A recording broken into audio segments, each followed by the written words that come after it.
Maryam ini luar biasa teman-teman sekalian. Seorang wanita yang sejak awal keluarganya pun namanya diabadikan di dalam Al-Quran. Ali Imran, surah ketiga di dalam Al-Quran. Pun namanya sendiri diabadikan di dalam Quran, Maryam. Pada saat nama-nama perempuan-perempuan sahabiah-sahabiah lain tidak ada di dalam Al-Quran. Namun Maryam diabadikan di dalam Al-Quran. Berarti ada sesuatu di dalam sosok dari Siti Maryam. Maka Siti Maryam memiliki keluarga hebat yaitu Ali Imran, keluarga Imran. Imran dan istrinya Hannah adalah pasangan suami istri yang sangat saleh, taat kepada Allah Subhanahu wa taala.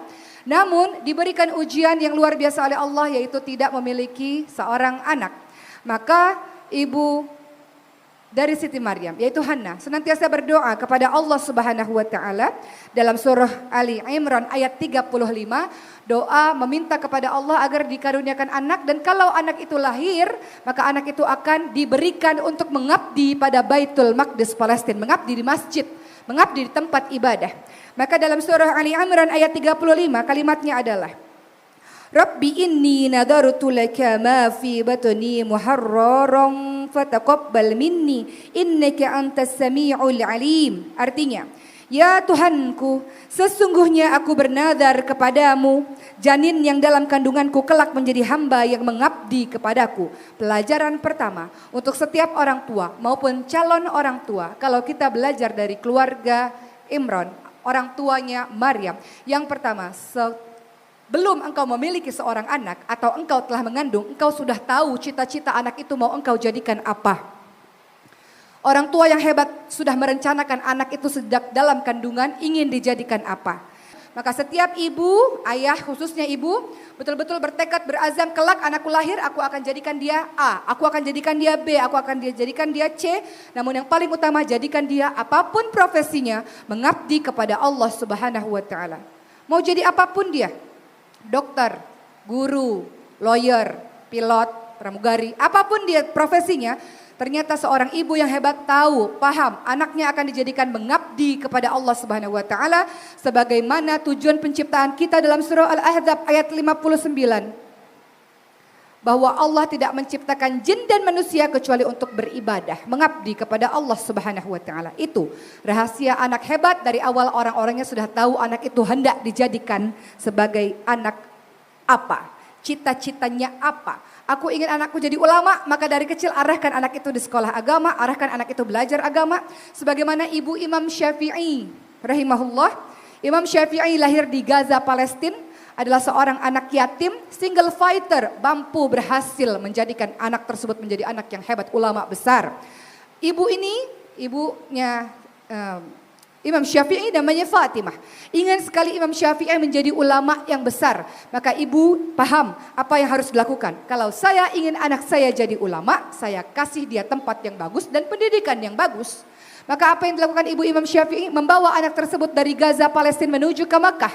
Kemudian mencari orang-orang yang bisa mengajarkan bahasa Arab dengan baik dan ilmu-ilmu dengan baik. Itu semua peran dari seorang ibu, karena sang ibu ingin anaknya menjadi ulama. Begitu pula dengan kita teman-teman sekalian. Ingin anak kita jadi apa?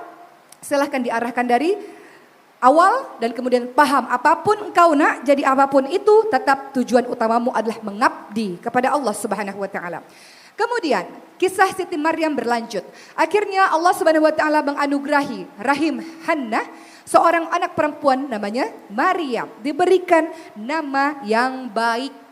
Maka tugas orang tua dan calon orang tua, dan apabila ibu-ibu ingin punya anak berikutnya, maka berikan nama anak-anakmu dengan nama yang baik dan panggil sesuai dengan namanya. Maryam, panggil Maryam, bukan ayam, bukan iam, bukan yam dan sebagainya.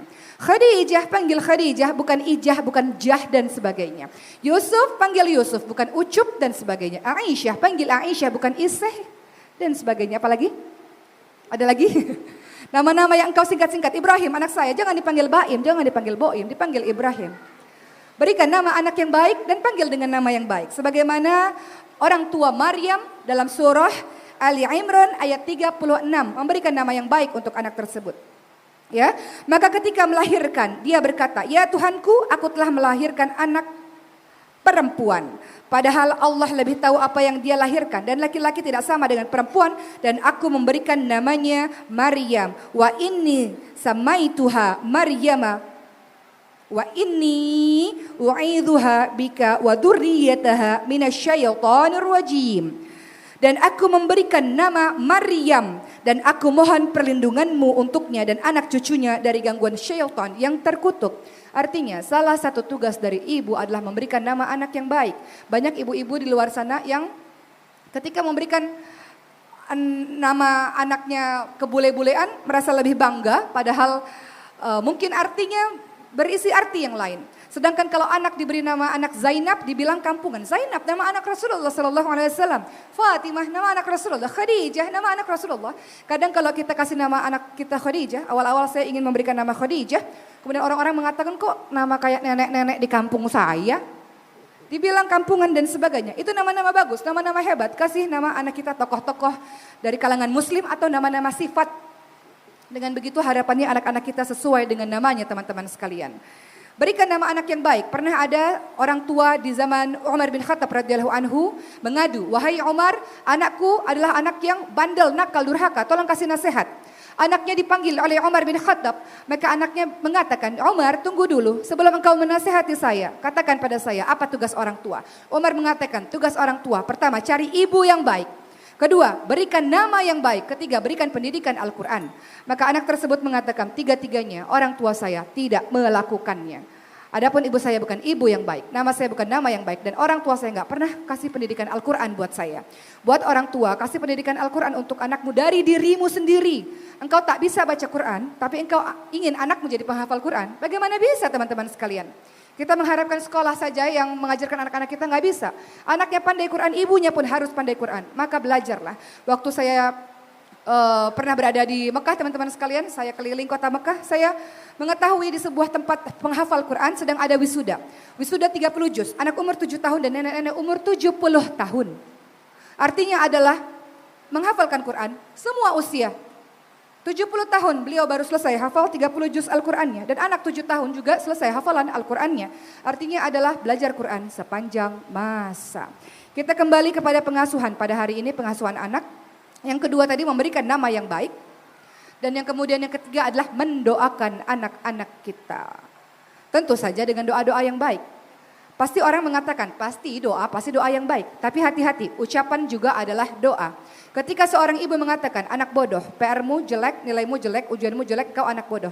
Engkau anak nakal karena engkau main terus, keluyuran terus, itu adalah doa.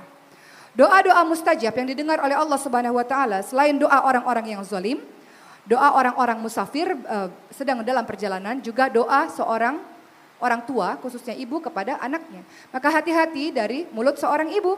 Kalau ketika anak kita terjadi apapun dalam kehidupannya, kita berikan kalimat-kalimat yang baik. Seorang ibu di Arab memasak makanan yang sangat banyak untuk anak-anak, untuk tamunya. Anak kecil tersebut, anaknya kemudian menaburkan pasir ke makanan yang sudah dimasaki ibunya. Kalau itu terjadi pada ibu, apa yang ibu lakukan? Anak nakal, betul? Marah? Ya Allah, pukul, jewer, cubit, dan sebagainya. Tapi ibu ini mengatakan, wahai anakku, engkau kelak akan jadi imam di Masjidil Haram. Dalam keadaan marah, mulut itu mengucap hal demikian.